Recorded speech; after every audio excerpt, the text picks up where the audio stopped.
It's Laura Eubanks of Design for Serenity with your succulent tip of the day and the grand reveal in Lakeside. Our epic Xeriscape is complete. Wow, it ended up taking us 5 days, not 4, to knock this out because we were able to go ahead and add a few things for the client that weren't originally in the estimate. We did a DG turnout for him, added some more lava and did some more decorative ribboning and whatnot with the rubble. But since we saw you last, we completed the DG pathways. This is a stabilized decomposed granite, meaning it has a material in it already that when you water it, it gets crusty. So it's called stabilized DG, and that's what we always use.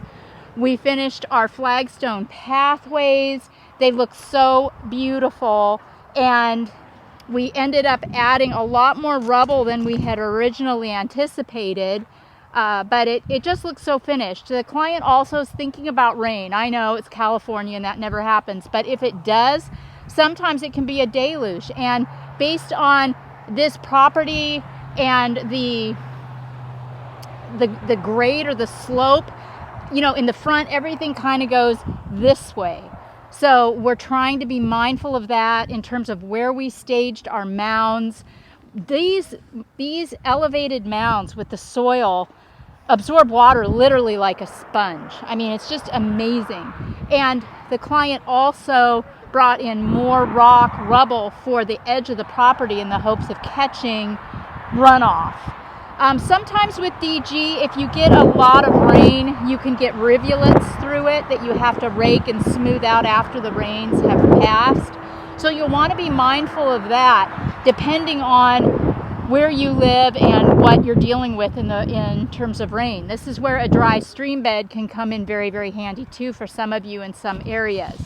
But I'm confident that we batted 1,000 on this one with my crackerjack team of extremely hardworking individuals. Every detail has been meticulously executed. I have watered in all of the plants. The client asked me, well, Laura, when are we going to have you back for maintenance? And I said, well, probably never, because it's a Xeriscape and there's really nothing to do other than pull any weeds that might come up. I instructed them to water the plants once monthly, rinse them all off. Eventually, the agaves will bloom out, but there's no telling when that'll be. We're hoping it'll be a number of years down the road before that happens. So really, the only thing to do other than remembering to water is to really enjoy this gorgeous garden. Yeah, come on back and I'll show you the path. And our beautiful team. Kevin, Mel, and Vivi, thank you guys so much. They haven't seen this, right? Have you guys seen the blue glow that we planted? Once this flagstone pathway went in, I realized that we needed something over here. So just one well-staged plants and some well-staged boulders are really all you need to make an area go. All right. We pick our pathway up over here. And here's our adorable little backyard. You guys haven't seen this in a couple days. This came together really, really quick. I would say if I had to guess that this is probably about 1,000 square feet. 800 to 1,000 square feet of planting. That area over here, that's going to be where the shed is going to go for the tenant. And, you know, we lined our pathways just in the hopes that it would make it look a little more finished, a little more permanent, a little more stable. This area back here that's currently in dirt, our client is going to run that gray gravel all the way up to the edge of our yard.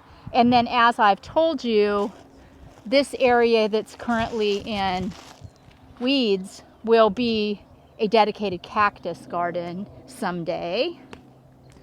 One of my favorite things in this garden is this rock right here. That specific rock, yeah, I just love the way that looks at the beginning of our pathway.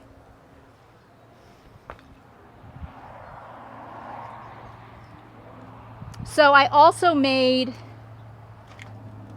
I brought in a bunch of DG and I did a little rubble retention dry stack and did a little flagstone pathway to the water heater cupboard. And this is a slight downslope here. I love this area.